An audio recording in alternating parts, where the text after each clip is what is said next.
happened since? Yeah, I think, well, Monday's part of the same narrative, which is this really began back in March, as you know, Carl. I mean, we had the big spike in rates that kind of took out some of the expensive stocks, and then we rotated away from low quality. Small caps have underperformed pretty consistently, and the market, has gotten very narrow. And that's all typical of what we call the mid-cycle transition, meaning when you go kind of from the accelerative part of the recovery to peak rate of change, it's not the end of the cycle, it's not a recession, but the market leadership gets narrower, and it rotates towards quality, and then eventually, it gets towards defensive parts of the market, we think, and we think that stage is next, and then you have an index level correction, and then it's over. Now, we're trying to make money through that whole process because it's still a bull market, and navigating that has been a little bit difficult, I think, for a lot of investors. We've navigated it pretty well so far, knock on wood, and we're going to continue to navigate it because we don't think that mid-cycle transition is going to be over until probably the fall. Interesting. So, for example, now that we have additional wrinkles, say, related to the variant, right? Everybody's worried about Delta, looking at whether or not cases roll over in the UK. Some argue that if they do, that leads you right back into the reflation trade. Is that misguided? Not at all. I think ultimately when we come out of this, there will be a new acceleration from a lower level. We're just not there yet in our view. We also have to deal with the Fed, right? That's a huge part of the mid-cycle transition. If you go back to 1994, 2004, and 2011, those are the three prior periods we had that looked similar.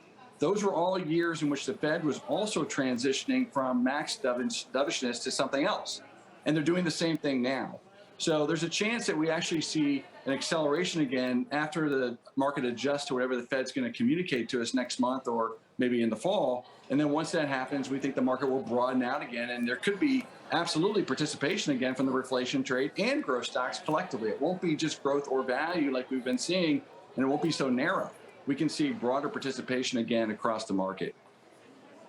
But Mike, just on your call to have, a correction 10% or more for the overall market, last Monday we got a big sell-off, 3% lower, and there was a lot of hand-wringing about it. And guess what? The dip buyers came in the next day, and it's been going up ever since then. This is a market that is conditioned for that kind of behavior.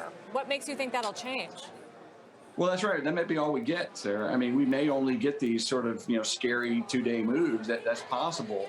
It's not what history would dictate, however, and we're going to stick to our playbook, which has been working quite well, really since the recession and recovery began. So, a 10% correction is really driven by valuation. That comes part and parcel with the Fed getting a little bit more hawkish, not the end of the cycle once again. But I think we can all agree that valuations are a bit stretched, and that's all this is about. Now, we've seen that at the stock level, we've seen it at the sector level, and then ultimately it gets to the index. Could it be different this time? Of course it could be different. But the sector playbook has worked perfectly. So we're going to stick with that and try to generate alpha and not worry so much about the beta, but just understand that the risk reward is just not nearly as good as it was 6 months ago.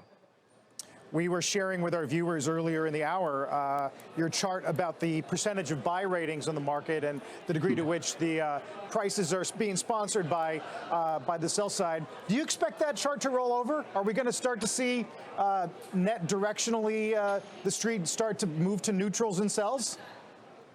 You don't know. I mean, like, if it's not an economic event where there's a real earnings downgrade, we may not, Carl. It'll be just a quick revaluation lower. And then, of course, the stocks will be more attractive, right? That's the irony. So you get the correction, and actually that's when you want to buy them even more so. So we may not get a change, in the ratings. And by the way, that's not necessarily an indication that there's some correction coming. We just thought it was fascinating that we've reached those levels, really the highest level we've seen in terms of buy ratings since Sarbanes-Oxley when we had the adjustment.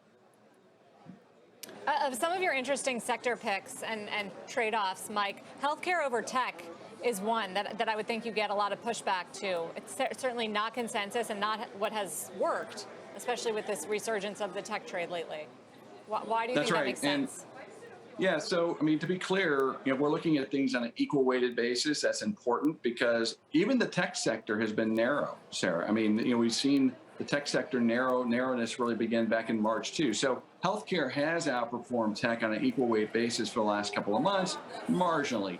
But the reason why we think that could continue is twofold. Number one, healthcare is a growth sector as well. It's cheaper per unit of growth right now. In fact, it's as cheap as it's ever been relative to the market. And then secondarily, we actually think healthcare is an area where there's pent-up demand. Whereas in technology, you can make a case there's going to be a payback in demand from last year's surge in spending for work from home. It'll be temporary, of course, but that's the difference. Mike Wilson, thanks for coming on and sharing your views. Thanks, Sarah. Chief U.S. Strategist, Morgan Stanley.